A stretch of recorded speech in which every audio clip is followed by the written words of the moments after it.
Trabajemos hoy lo que Federico Fagin llama el problema duro de la conciencia.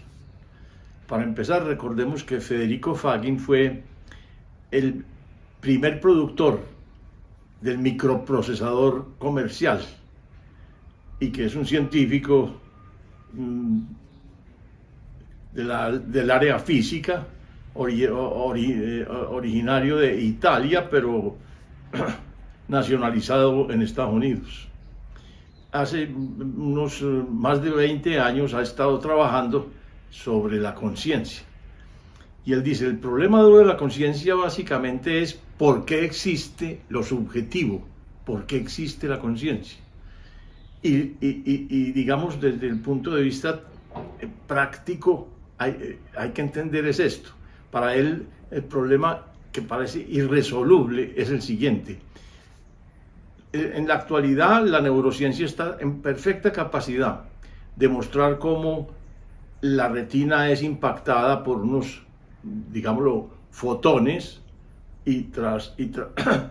para imprimir una imagen que se está viendo al frente y cómo eso es conducido, digamos, por el nervio óptico en términos de estímulos eléctricos y cómo llega a una zona especializada en procesar esos estímulos y es procesada allí hasta formar una imagen.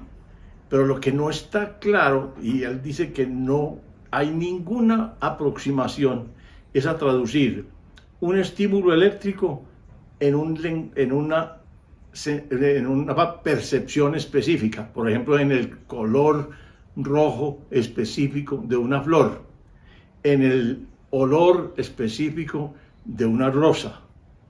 Esa parte que es lo que llamaríamos los datos subjetivos de la percepción, no hay ninguna manera como de explicarlos a partir de estímulos eléctricos que se procesan en el cerebro.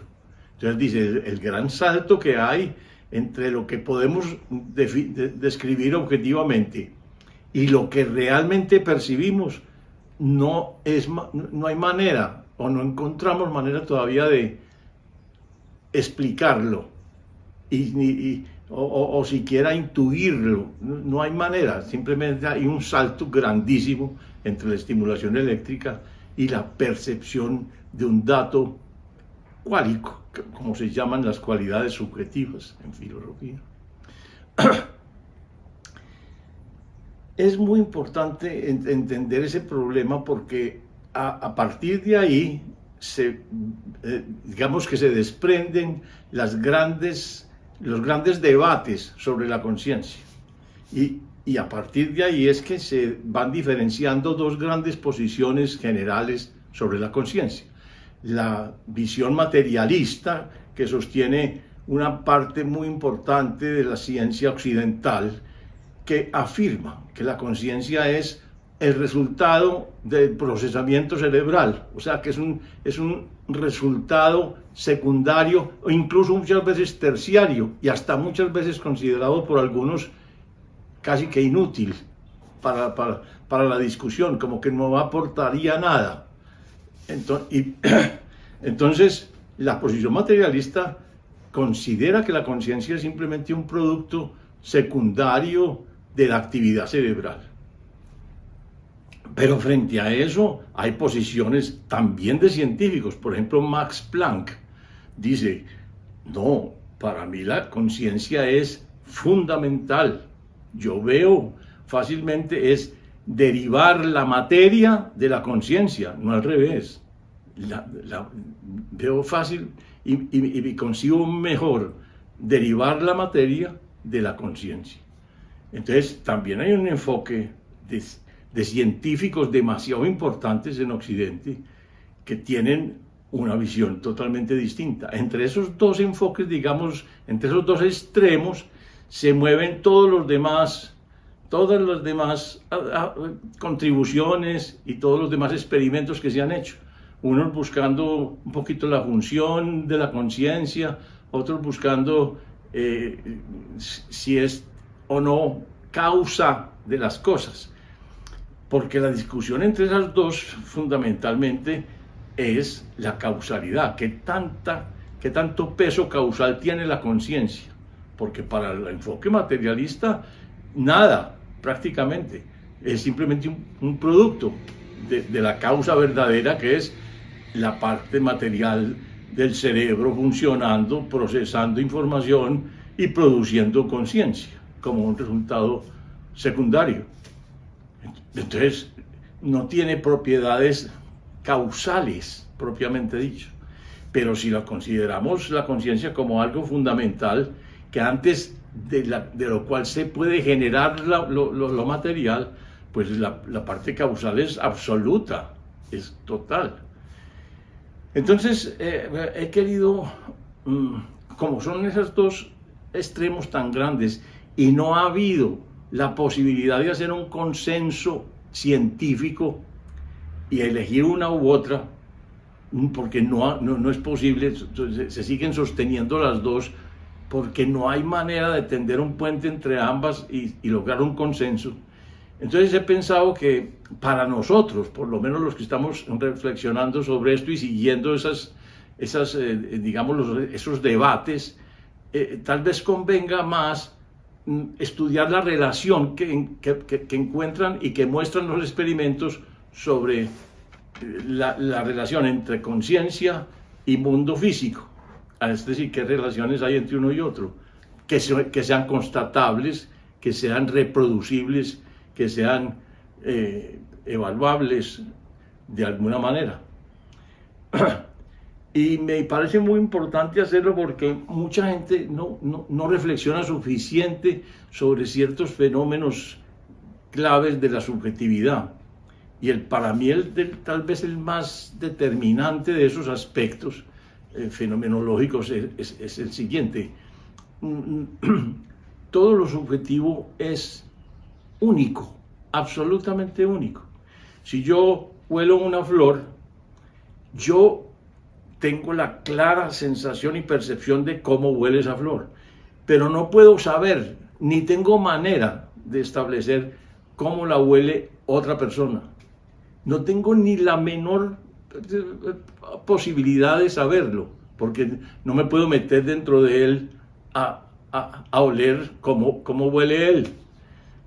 Pero eso lo hace a lo subjetivo demasiado complicado, porque es muy único. Pero además hay otra cosa, y es que yo huelo esta flor y después de un tiempo la vuelvo a oler, por decir alguna cosa.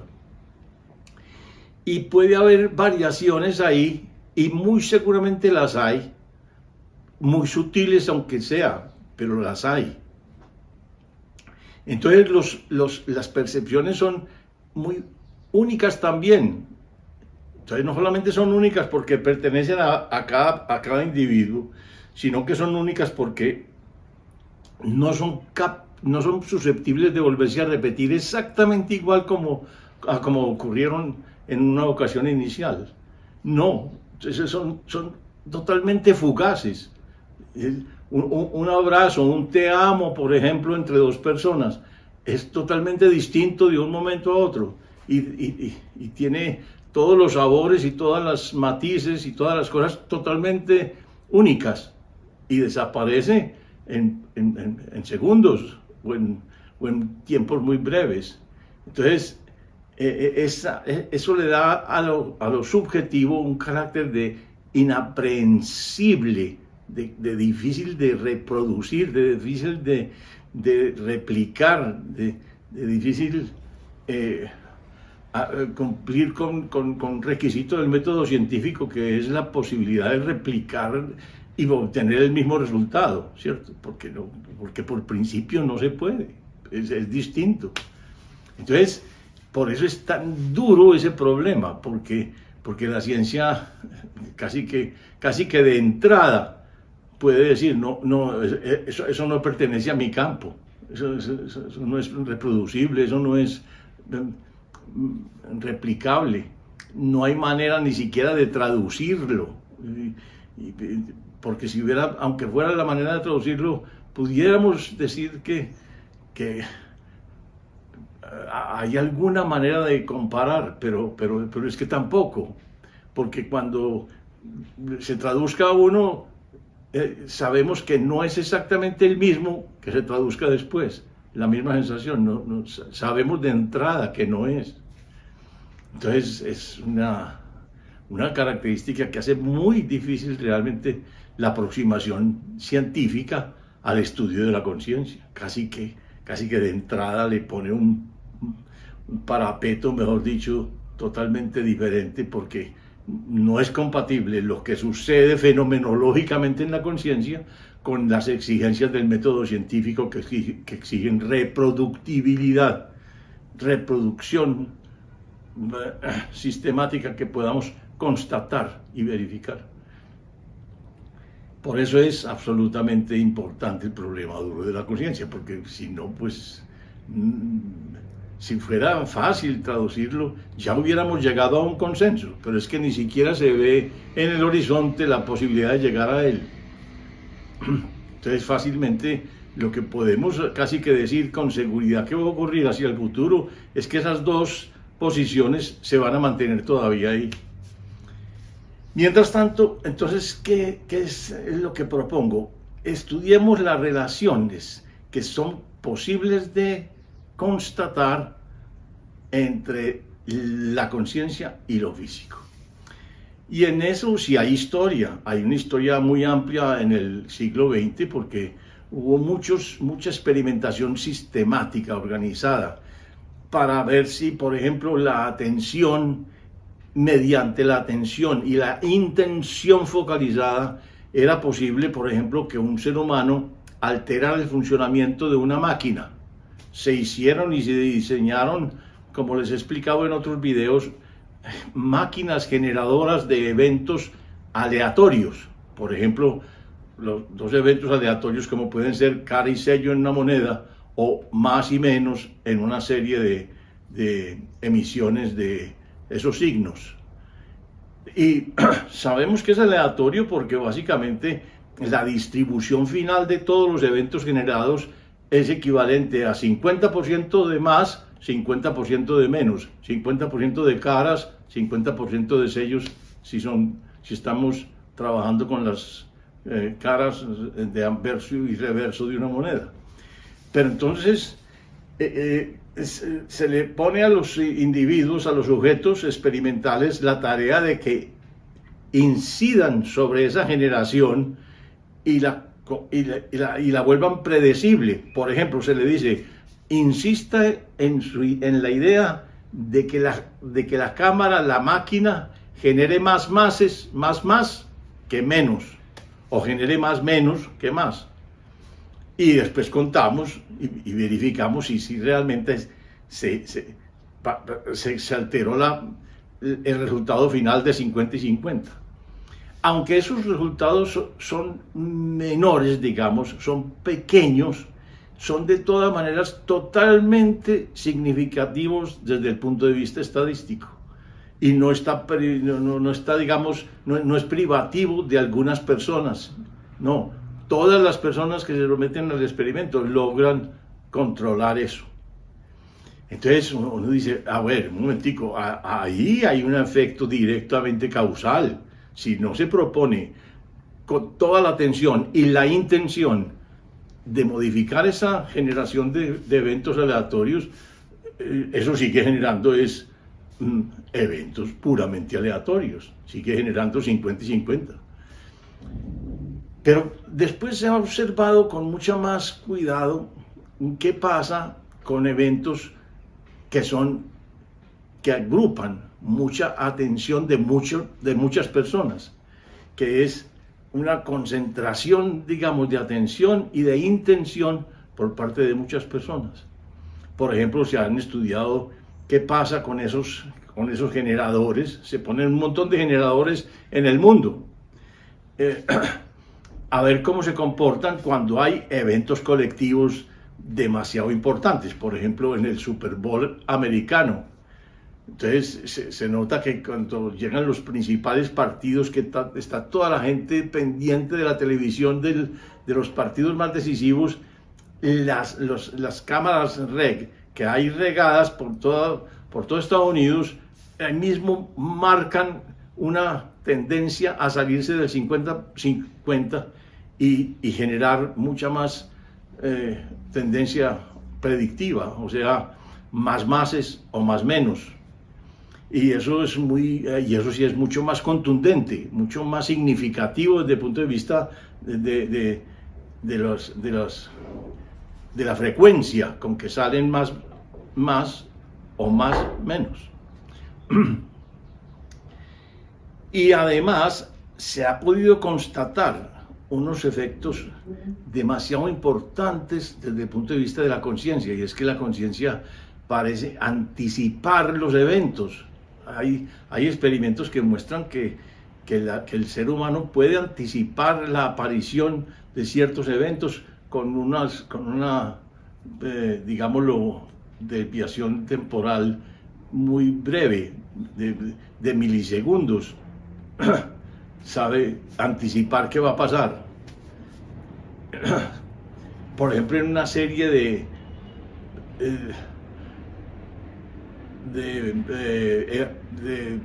estímulos visuales, unos de categoría, por ejemplo, sexual, otros de categoría neutra o de sosiego, y otros de categoría violenta, por ejemplo, que generan distintas reacciones en el cerebro y distintas ondas cerebrales cuando aparecen. Se puede establecer claramente que el cerebro empieza a mostrar ondas típicas por ejemplo, de las que surgen cuando se ve un acto violento antes de que aparezca la imagen concreta. Y esos son unos milisegundos apenas, pero son antes. O sea, hay una anticipación. Y en eventos colectivos muy importantes ya la anticipación es mucho más franca, es muy notable. Por ejemplo, antes de que ocurriera el primer impacto en las Torres Gemelas, el primer impacto de un avión sobre las Torres Gemelas, 2 horas antes, 2 horas, o sea, ya no milisegundos, 2 horas antes empezaron las cámaras REG a mostrar una tendencia claramente ordenada, salida de lo que es la generación de eventos aleatorios. 2 horas, eso es una cosa absolutamente súper significativa. Ahí no hay dudas. Es muy marcada esa posibilidad. Entonces,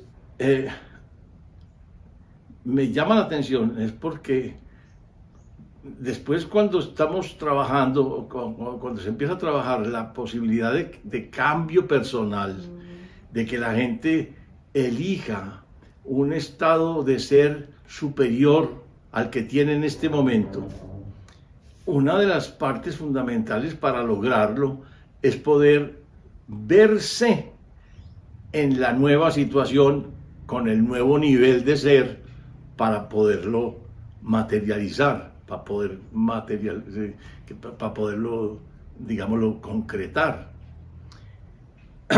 Y en esa visualización, o en esa visión mejor, en esa percatación más bien todavía, hay varios elementos que son importantes, porque lo que se ha comprobado es que no basta una mera visualización de formar la imagen de lo que yo espero ser, sino que hay que tener la emoción pertinente de ser distinto, la emoción y la vibración típica de un ser mucho más confiado, mucho más sereno, mucho más tranquilo, mucho más feliz, mucho más agradecido, mucho más amoroso.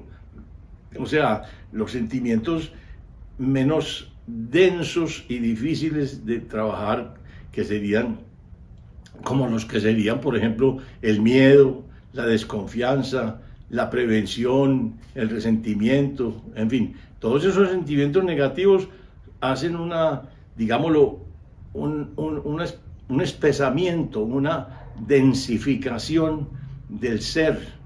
y son mucho más difíciles de superar, hacen mucho más difícil la superación de la persona. Pero en ese tránsito, en ese cambio de emociones, hay muchas dificultades. Mucha gente siente muchas dificultades para decir, pero ¿cómo hago yo para sentirme, por ejemplo, más agradecido? Porque le dicen los que trabajan en manifestación y en cambio de ser, muchos de ellos dicen, trabaje usted sobre sus sentimientos, trabaje los sentimientos más positivos, trabaje la admiración, trabaje el afecto, trabaje el cariño, trabaje el agradecimiento, en fin. Pero la gente dice, ¿pero cómo? ¿Cómo hago yo eso? Pues, por supuesto, eso lo podemos ayudar.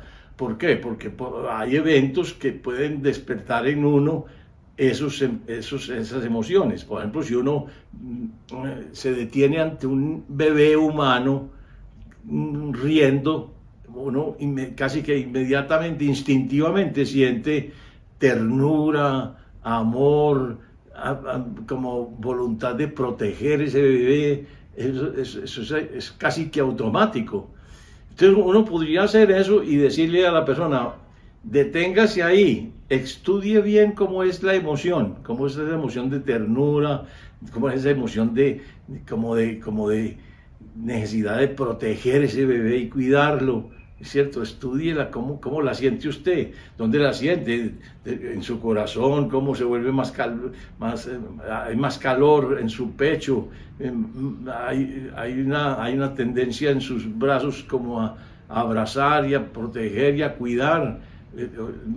Busque sentir las sensaciones que usted siente cuando ve eso. Es un asunto importante porque se puede familiarizar con las sensaciones y valerse de ellas para generar ese estado. Y es importantísimo generarlo. Ahora, fíjense bien este problema. Cualquiera de ellos, de los entrenadores, en cambio, pueden decir, pero no se puede hacer eso ante estímulos concretos, porque eso es decirle al universo, yo solamente estaré feliz si me ocurre esto, ¿sí? Entonces esa especie de ruego y de manifestación, lo que le está diciendo al universo es, yo me siento disminuido, yo me siento desprotegido, yo me siento fragmentado y fracturado, yo me siento pobre, yo me siento incapaz de amar si no aparece ese evento esperado que me hace sentir feliz o agradecido o admirado, en fin. Si no aparece el evento, entonces yo estoy mal. Entonces hay una combinación entre, como diría cualquiera de esos entrenadores, digámoslo así, o de esos terapistas, porque hay muchos de ellos que son terapistas, dirían, es que hay que combinar la sensación de dicha por tener abundancia, por ejemplo, por no tener que pensar en el dinero porque me llega sobradamente para mis necesidades. Pero al mismo tiempo hay que combinarlo con el desapego. Entonces uno dice, pero eso no es contradictorio, desear esto y al mismo tiempo desapegarme. Y entonces le clarificarán, no, el desapego es quitar la obsesión como por la necesidad de lograrlo. Como quien dice, quitar esa especie de sentimiento de que si no lo logro, no podré estar bien, ¿sí? Necesito urgentemente lograrlo para poder hacer el cambio. Esa obsesión es la que hay que quitar. ¿Para qué?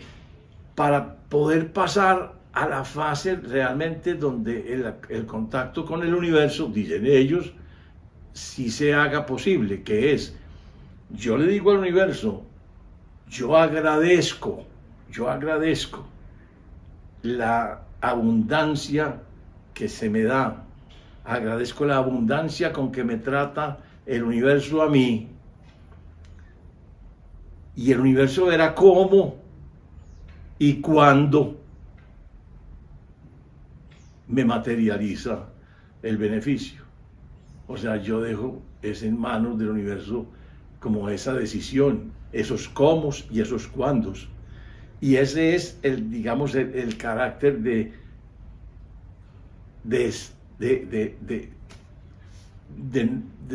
soltar.